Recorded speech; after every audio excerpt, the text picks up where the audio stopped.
Padma Vibhushan award దక్కడం సంతోషంగా ఉందన్నారు మాజీ ఉపరాష్ట్రపతి వెంకయ్యనాయుడు. ఈ అవార్డును రైతులు, మహిళలకు అంకితం చేస్తామన్నారు. తాను ఏ పదవిలో ఉన్నా ప్రజాక్షేమమే లక్ష్యంగా పనిచేశానని అన్నారు. ఈ అవార్డు తనపై మరింత బాధ్యత పెంచుతుందన్నారు వెంకయ్యనాయుడు. ప్రభుత్వం నాకు భారతదేశం యొక్క రెండవ అత్యున్నత పురస్కారమైన పద్మవిభూషణ్ అవార్డు ఇవ్వడం చాలా సంతోషం.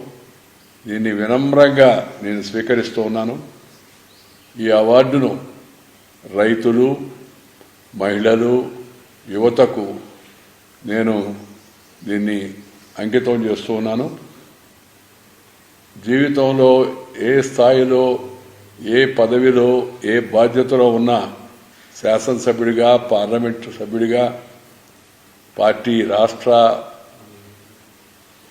నాయకుడిగా, అఖిల భారత అధ్యక్షుడిగా, కేంద్ర మంత్రిగా, వివిధ శాఖల్లో ఎప్పుడు పనిచేసిన ప్రజాక్షేమమే ముఖ్యంగా ధ్యేయంగా పెట్టుకొని కొన్ని విలువలు, సాంప్రదాయాలు